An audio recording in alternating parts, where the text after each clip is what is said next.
Yo, what's up everyone? So today I'm going to show you how you could create your very own figure. If you're into Kaws and Bearbricks, why not expand your creativity and make your own? So this video, I'm going to give you a brief overview on how I personally do it, but I wanted to show you some examples of what I've created in the past. So this would be the easiest because you don't really need to have any sculpting skills, even though I find sculpting really easy, and I'll show you why in just a second. But you can get free models online. So I got this Game Boy and this Lugia, and I combined them together to make it look like it's kind of coming out of the Game Boy. Then I've also printed my very own character. This is kind of like a prototype phase. I made a smaller one, but then I printed a bigger one, which I gifted to a friend. And then this would probably be one of my favorites, where this is fully sculpted by me, and you have a computer monitor with a chart going down, because he is a wrecked figure. His hands are plugs and the shoes are inspired by the artifact dunks. Now, one thing you can tell from all these figures is they are FDM printed.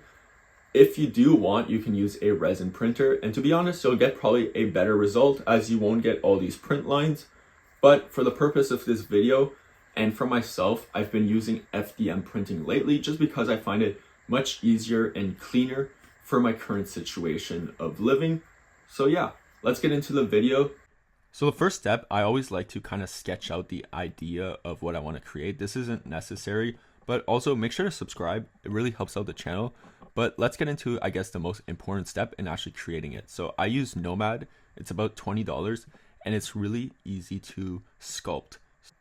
Now this is a sped up version of me creating a figure for my character. This is about 20x speed, so you can slow it down and really see what I'm doing, but I'll just give you some tools that you can look up how to use even better.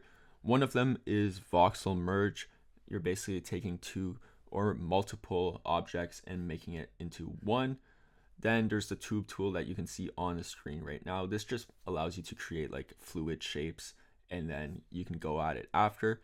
And I guess the most important tool that I've learned recently how to use is the mask tool, because you can actually like create brushes for a logo or a custom shape, and all you have to do is extrude it either from a rectangle, or you can extrude it from an organic shape that you created, which makes it very seamless to add extra details. Now, I'm pretty self-taught when it comes to Nomad, and there's many more tools that I personally probably don't even know about. So YouTube is a great resource when it comes to Nomad and seeing what tools you can use and how you can create with better techniques. So I'll leave it at you that if you're interested into Nomad, that you can also self-learn like I did. Now you want to export it as an XTL to your computer. I personally airdrop it, and then you open the slicer. So I use a bamboo printer, so I use that, and then I import the STL onto the, I guess, printing bed.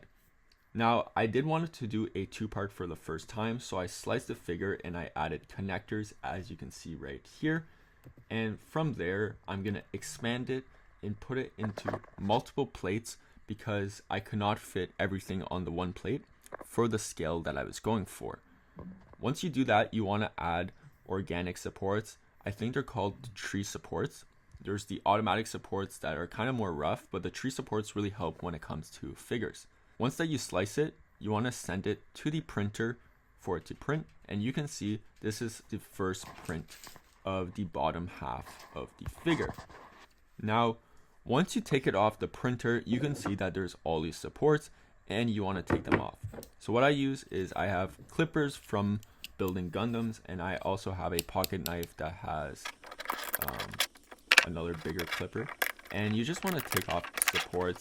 Try to be gentle, because you don't want to rip off a piece of the actual figure by accident. It's happened to me many times. So this is a two-part print, so of course I have to print the top. If you only printed one piece, then you'd be done, but here's the printer just printing the top part of the figure, and here's the printed connectors. Now, once you have all the parts and removed all the supports, it's a really simple process. You just insert the connectors into the bottom half like so, and then you just align the top and put it on. I'm not going to use glue for the purpose of this video, but of course, if you want it to be more durable, just add some glue. And this is the figure itself. It did have a little printing error. You can see there's a top seam. It got a little shifted, but in general, that doesn't happen.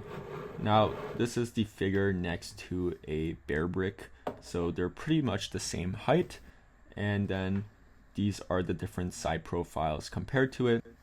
I'm really happy with the results. Of course, as I create more, I will get better and better, but seeing it next to a Kaws figure and a bear brick is very motivating because my ultimate goal is to get these manufactured one day when I have more resources and sold to be collected by many others who enjoy collecting as much as I do. And if you made it this far, make sure to subscribe because why not? It really helps out the channel. I'm not even monetized yet, so it doesn't do much, but it does show that I do have a little bit of support from those watching. Anyways, have a great day and peace out.